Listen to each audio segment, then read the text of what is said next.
Well, hello there, friend. Welcome to the Construction Leadership Podcast, where we help construction executives lead high-performing teams, finish on time and under budget, without all the firefighting and babysitting, so you can lead with focus and control. I am your host, Bradley Hartman. So here's an important question for all of us, certainly including myself. Who leads an organization that wishes to grow? Why do we assume our businesses can grow without changing shape? Well, in this brief construction leadership episode, we explore one of my favorite short essays of all time. It's phenomenal. It is called On Being the Right Size. It's nearly 100 years old, and it's an essay that explains why every organism and every organization, including yours and mine, has an optimal size.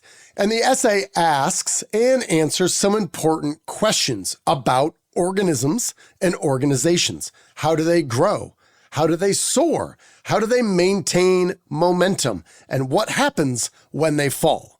To give you just a little bit of context about how fun this essay is, this is from the third paragraph. Suppose that a gazelle, a graceful little creature with long, thin legs, is to become large. It will break its bones unless it does one of two things. It may make its legs short and thick like a rhinoceros, so that every pound of weight has still about the same area of bone to support it. Or it can compress its body and stretch out its legs obliquely to gain stability, like a giraffe. This essay is packed with fun little trivia that will make you smarter when you think or talk about animals with kids or colleagues or whomever, but it's also going to help you identify a clearer way to decide whether growth is actually helping or quietly hurting your business. Because we always assume bigger is better. In construction and building supply, growth is almost always framed as the measure of success. We want more people and more projects, and more trucks and more branches and more revenue. But what we rarely ask is this: what breaks and how when we scale? And this is where On Being the Right Size by biologist JBS Haldane wrote in 1926. The most obvious differences between different animals are differences of size, but for some reason, these zoologists have paid singularly little attention to them. But it is easy to show that a hare could not be as large as a hippopotamus, or a whale as small as a herring. For every type of animal, there is a most convenient size, and a large change in size inevitably carries with it a change in form. And that, my friend, is what we're talking about here today. Small things can't become larger things because there's too much complexity involved. And for all of us, all of the organizations that we lead, there's an optimal size. And unless we're interested in increasing the complexity of our organization, it's going to be hard to grow beyond a certain size. And my man Haldane isn't saying big is bad. He's saying scale forces redesign, rethinking about what we want to do and what we need to do to get there. In the second paragraph, he asks us to consider a giant man who's 60 feet high, and he's going to compare him to some kid named Christian in some fairy tale. These monsters were not only 10 times as high as Christian, but 10 times as wide and 10 times as thick, so that their total weight was 1,000 times his, or about 80 to 90 tons.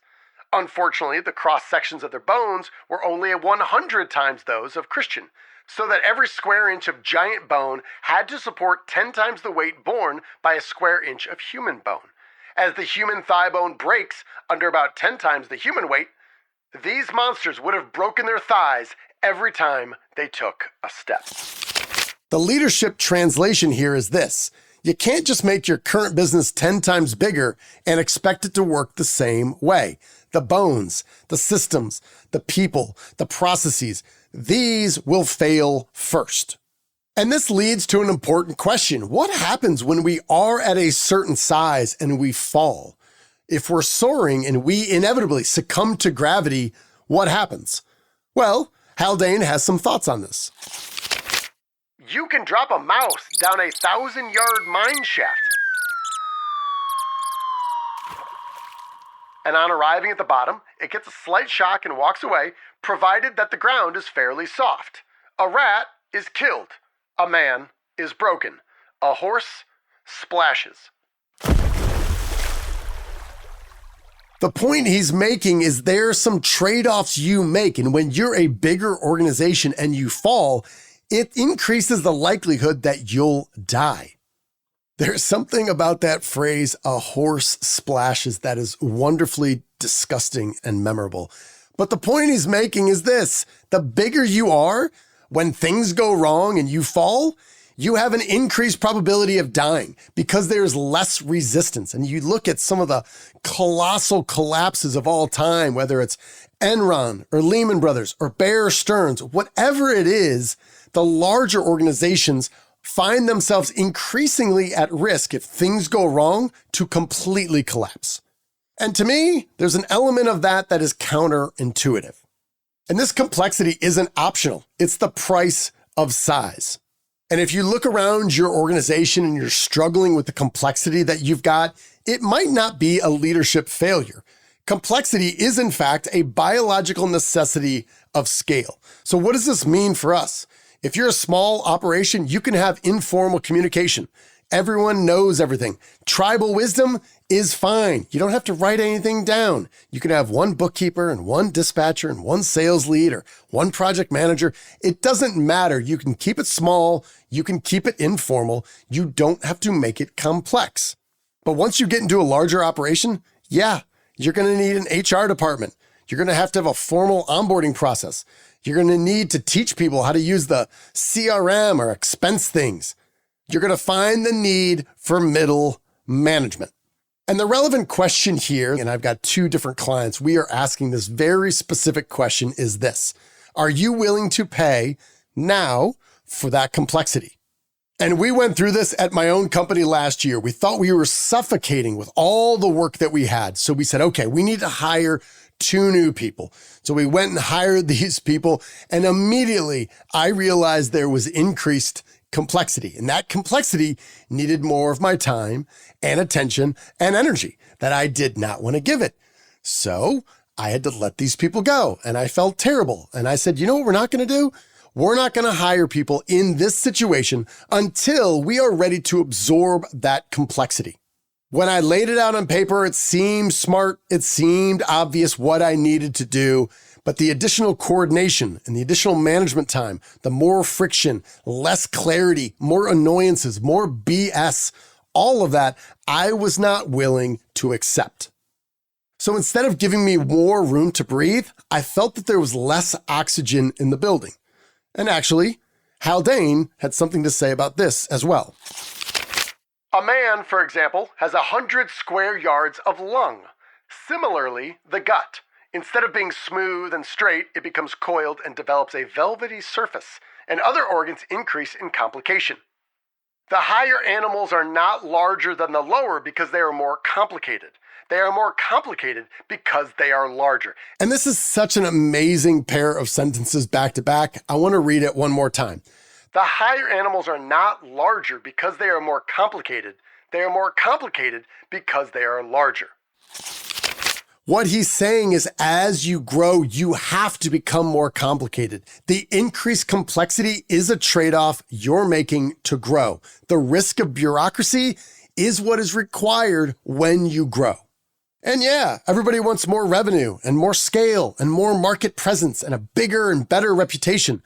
But fewer people want slower decisions, more meetings, and less personal control. And in this short essay, this leads us to the punchline. And just as there is a best size for every animal, so the same is true for every human institution. Some companies are perfectly sized at 10 million, others 25 million or 100. Some are perfectly situated at 1 branch. Do they bend or break when they go to 2? Well, it depends on how far away it is. Who's the management? To what degree that culture can extend? How can they maintain the same playbook, if the playbook's even written? And this is the whole point. To what degree, as a company grows, can it handle the necessary complexity? Because past a certain point, all the rules change. So here are 3 practical questions leaders should ask before committing to growth. Number 1, what new complexity does this growth require? Number 2, who owns that new complexity? And number 3, are we willing to live with the loss of simplicity? Said another way, there's a certain amount of BS that's going to happen when you grow. Do you want to take that on? Who's going to manage it? And are you willing to give up a life that had less BS? Do you want to hire more salespeople or business development leaders? Okay, you're going to need more discipline to manage these individuals to know what they're doing with all their free time. You want to grow and hire a social media manager? Okay, now you got to measure it. What analytics are you going to look at? Do you have to hire somebody else to make new content for them? You want to open new branches? All right, who's going to manage those people? How are you going to stay in control? Because you don't get to choose whether complexity shows up, only whether or not you are adequately prepared for it. Ultimately, being the right size is a leadership decision. I would say it's also a leadership skill. And the goal shouldn't be to maximize your size. It should be to create a size that is sustainable in a way that allows you to live the life that you want. So go to the show notes, download this brief 5-page essay, again called On Being the Right Size by JBS Haldane from March of 1926. Almost 100 years old. I promise you, if you read through this, you're going to get some ideas. You're going to learn some things about nature and the animals within it, and it's going to allow you to look at your business through a different lens. I hope you enjoy it. Thanks for listening. You, my friend, are owed nothing. Deliver value first. Make it a great week.